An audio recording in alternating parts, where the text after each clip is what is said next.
Hey guys, Cameron with CBM Reviews here, and I have finally gone back to the movies after a long time being away. And I have a new movie review for you. This is the review of Shang-Chi and the Legend of the Ten Rings. It's Shang-Chi.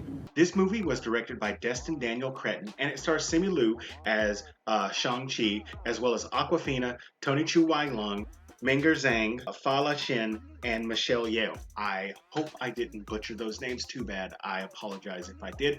But I'm going to tell you the story without spoiling too much. I'm going to give you the things that I enjoyed, the things that I didn't, some things that you might need to look out for in your movie experience if you choose to go watch this, and then my overall grade. So stay tuned.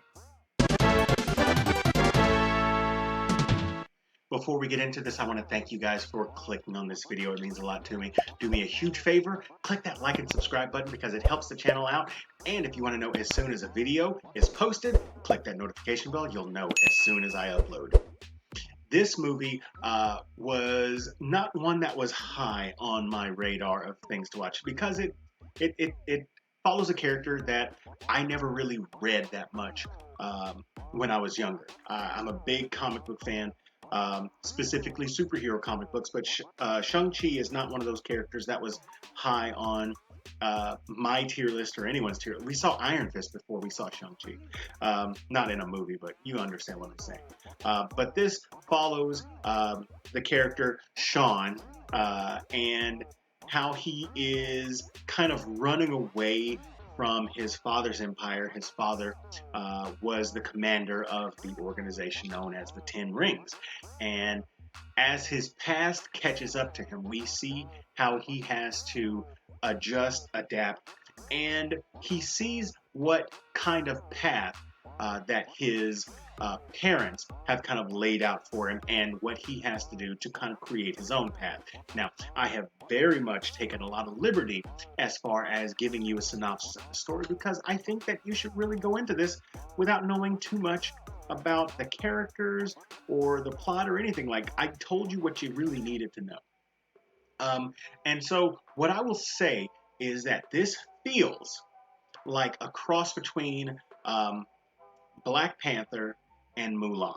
And not necessarily Black Panther as far as a storytelling method, but just kind of the feeling that you get going into this movie. Now, as far as an MCU movie, this is the first time that we've had an Asian lead and we have a majority Asian cast. This is why I say that it feels much like Black Panther. With that movie, we had a black lead and we had an almost entirely black cast. This is the same way. I think that that kind of movie, or that kind of casting rather, for this type of movie is super important. Back when Black Panther came out, you had so many small black children that looked up to those characters, not just Black Panther, but to Okoye, to Nakia, to Killmonger. I mean, there were so many characters that everybody was looking up to, and now we are starting to tell stories for everyone. The stories about Black Widow and Captain Marvel are important, and the stories of Shang-Chi or Shang-Chi are also important. And so I'm glad that the studios are starting to embrace other cultures. There's room at the table for everybody, and this movie proves it. Even though I didn't have that same feeling, but then again, spoiler alert, I'm not Asian. I'm not Chinese.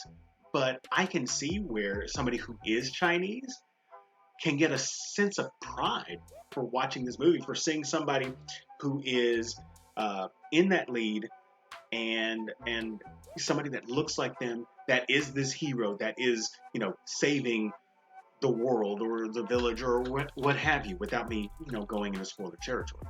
The acting is very good in this movie. Simu Liu plays a really good Shang-Chi. I really enjoyed what he brought to the table. And Aquafina plays his best friend, Katie. I don't know exactly how I feel about Katie. Like, she's funny at times, she's annoying at times, but I think that's more of the actress and not necessarily the character. Also, Tony Shu Wai Lung is fantastic as Wenwu. And then you have other peripheral characters like Jai Ling, Lee, and Ying Nan, and they are wonderful when they are on the screen. Two things that I really loved about this movie are the action sequences and the feeling of family. Um, the action sequences definitely borrow heavy from those kung fu and karate movies that I watched growing up with, like Jackie Chan and Jet Li. It has elements of Crouching Tiger, Hidden Dragon in some of the fight sequences, and I really enjoyed that kind of nostalgic feeling. It's like, I remember movies like that, and they do a very good job with it. I think that the action sequences are some of the strongest because they focus so much on technique and not on grandeur. Um, Even though Captain America is, this great war hero and things like that, we don't focus on his fighting style. We don't focus on his technique. And this movie has a lot more of that in it. Some of the fighting locations feel out of this world in a sense because there are places that they go with the story, with the plot, with the setting. You don't expect it going in. And that's not a bad thing. I like to be shocked and surprised as long as everything makes sense going into it. And then there's this feeling of family. There's a definite conflict between Shang-Chi and his father, who was titled the Mandarin, as a kind of in the story, but it gets explained. There's definitely a conflict there, but it is a very pure story about a son coming into his own, and in a way, the love that a parent has for their child, whether or not they agree with what they're doing. Um, those are very strong things to get to in a movie, and I'm glad that they tackled both of those, and in a way that doesn't beat you over the head. And so that was great. This movie isn't perfect. There are some things that I didn't like about it. Number one, sometimes, and I don't know if it was the camera work or frame rate or if it was just my theater itself, there were times where the fight scenes, I was a little lost because things were moving so fast and either I just wasn't catching it. Maybe it's because I've been out of the movie theater so long that my eyes were trying to adjust or something. But I was having a hard time following some fight scenes. That may not be a movie issue. That could have been a my theater issue, but there was that. My biggest problem that I had with it is the bridge from Act 2 to Act 3. They introduce a character into this movie that we've seen before, and I felt like it was a very clumsy transition into Act 3. Now, Act 3 is spectacular, it's marvelous, it's gorgeous, and when we get there, we get the movie that we want to see, plus some surprises. However, before we get to that marvelous, spectacular Act 3, we have to deal with this very clumsy transition. This bridge is not smooth at all. And in fact, in my opinion, it's the worst part of the movie. Fortunately, that worst part of the movie doesn't last long. And even though the character is the vehicle to which we get to Act 3, the character isn't bad. It's just the way that it goes. So when I said that this movie is gonna go places you're not expecting, it does. And I was shocked. I was surprised. They go in a direction with a character that, even though, like I said, I don't know that much about, they go in a direction that, unless you've been spoiled, you're not going to see this coming. Refreshing, fantastic, out there.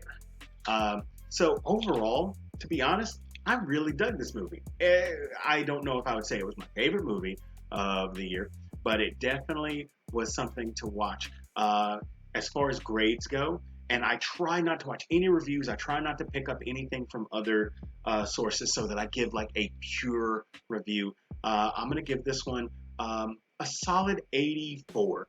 The story, for the most part, is really well done. There are cut scenes that go back and forth to the past, to the present, and for the most part, you're fine. It doesn't take anything away. It's just that clumsy transition from Act 2 to Act 3 that really hurts the story for me. Now, they go into this crazy third act. I normally wouldn't dig it, but it really worked, and I think that something that crazy and out there really supplemented the story. The acting is fine. You know, I'm not the greatest fan of Aquafina, but that's just a personal thing. But I think everybody else did a great job, especially Tony Chu Wai Lung. He does a fantastic job as Winwoo. And as I said before, the action sequences are really well done. I wish that I could have followed everything, but even though I'm finding some things to ding on, like in the story and the acting and sometimes the visuals, the direction, I will not ding at all. Everything is pulled together quite nicely and a nice little bow. I would say that if you are vaccinated and you are not in too much of a hot spot, mask up, go to the movie theaters, and watch it. You'll enjoy yourself if you're a fan of comic book movies. And of course, this is a Marvel movie, so as soon as the movie's over, don't get up and leave. There's not just one, but two cutscenes. One that links to another Marvel movie that's coming out this year, and a second one that links to the continuance of a certain organization. So that is kind of where I want to wrap it up without spoiling anything